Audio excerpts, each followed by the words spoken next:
വൈകുന്നേരമായപ്പോൾ മനസ്സിനുള്ളൊരു ഉൾവിളി എന്താന്നല്ലേ, നമുക്ക് നല്ലൊരു ഫലൂദ കഴിച്ചാലോ. പിന്നെ ഒന്നും നോക്കിയില്ല, വണ്ടി എടുത്ത് നമ്മൾ നേരെ ടൗണിലേക്ക് വിട്ട്. പോകുന്ന പോക്കിലാണെങ്കിലോ ഹൈവേയിലൊക്കെ പേരും ബ്ലോക്കും, നല്ല വെയിലും ഉണ്ട്. പിന്നെ നമ്മൾ ബീച്ചിലൊക്കെ പോയി. ഈ സമയത്ത് ബീച്ചിൽ അവിടെ പണി നടന്നുകൊടുക്കുകയാണ്. ഇപ്പം അതിൻ്റെ ഓപ്പൺ ചെയ്തിട്ടുണ്ട്. ഞാൻ ഈ വീഡിയോ എടുത്തിട്ട് കുറേ ആയി. നമ്മളിന്ന് പോയത് ഫ്രാൻസിസ് റോഡിലെ ഫീൽഡ്സിലേക്കാണ്.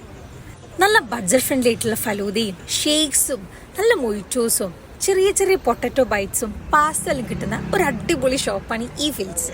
ഞാൻ ഫസ്റ്റ് തന്നെ ട്രൈ ചെയ്ത് പോലെ പാലട പഞ്ച, അത് അവിടെ മാത്രം കിട്ടുന്നൊരു സാധനം കേട്ടോ. പിന്നെ ഒരു dry fruit falooda, full dry fruits overloaded എന്നാണ് പറയാൻ.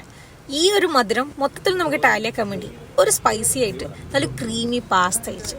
പിന്നെ ലാസ്റ്റ് ആയിട്ട് എന്ത് ചെയ്ത് ഒരു മുന്തിരിൻ്റെ കോമ്പി ജ്യൂസും, ഭയങ്കര റിഫ്രഷിങ് സാധനം കേട്ടോ. നമുക്കൊരു ഈവനിങ് അല്ലോ ടയർഡായിട്ട് കുടിക്കാൻ പറ്റിയ ഒരു അടിപൊളി സാധനം. ഞാൻ ഇവിടുത്തെ ട്രൈ ചെയ്തിട്ടുള്ള സാധനം ചെറിയൊരു ഡീറ്റെയിൽഡ് വീഡിയോ കുറച്ച് ദിവസം കഴിഞ്ഞാൽ ഞാൻ പോസ്റ്റ് ചെയ്യുന്നതായിരിക്കും കേട്ടോ. പിന്നെ അത് കഴിഞ്ഞ് നമ്മൾ നേരെ എന്ത് ചെയ്ത് നേരെ ഹൈലൈറ്റിലേക്ക് വിട്ട്. ഹൈലൈറ്റിൽ പർപ്പിളിന് കുറച്ച് സാധനം പർച്ചേസ് ചെയ്യാനുണ്ട്. എല്ലാ പ്രൊഡക്ട്സിൻ്റെ സാധനവും ഇങ്ങനെ പല കളറിൽ നിൽക്കുമ്പം നല്ല രസമാണ് കാണാൻ. ഒരു ഹൽവക്കടയാണ് പെട്ടെന്ന് ഓർമ്മ വരാം. അങ്ങനെ പർപ്പിളിന് സാധനം വാങ്ങി നേരെ ഹൈലൈറ്റിൽ നിന്ന് വിട്ടപ്പം തന്നെ ഈവനിങ് എല്ലാം കഴിഞ്ഞ് ഒന്ന് ഇരുടായി തുടങ്ങിയിട്ടുണ്ട്. പോകുന്ന പോക്കിൽ എന്ത് ചെയ്ത് ഹൈവേന്ന് നല്ലൊരു കട്ടനും കുടിച്ച് നേരെ പുറക്ക് വിട്ട്. അപ്പോൾ ഇന്നൊക്കെ ഇത്രയേ ഉള്ളൂ. ഇനി അടുത്ത വീഡിയോയിൽ കാണാം. ബൈ.